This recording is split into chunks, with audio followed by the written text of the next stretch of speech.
Bwana Yesu asifiwe.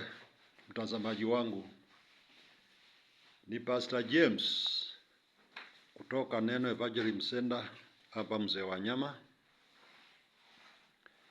Ni vizuri kufanyia Mungu kazi wakati ule uko na nguvu.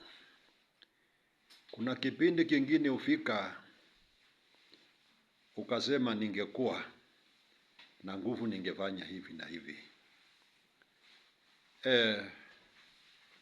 Wakati ule unajisikia kufanya kazi na uko na nguvu na miaka iko ya kufanya kazi hiyo, fanya bidii.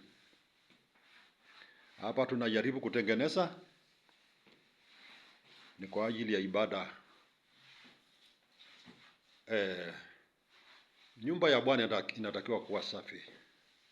Nyumba ya Bwana inatakiwa kupangwa. Mbarikiwe sana in Jesus mighty name.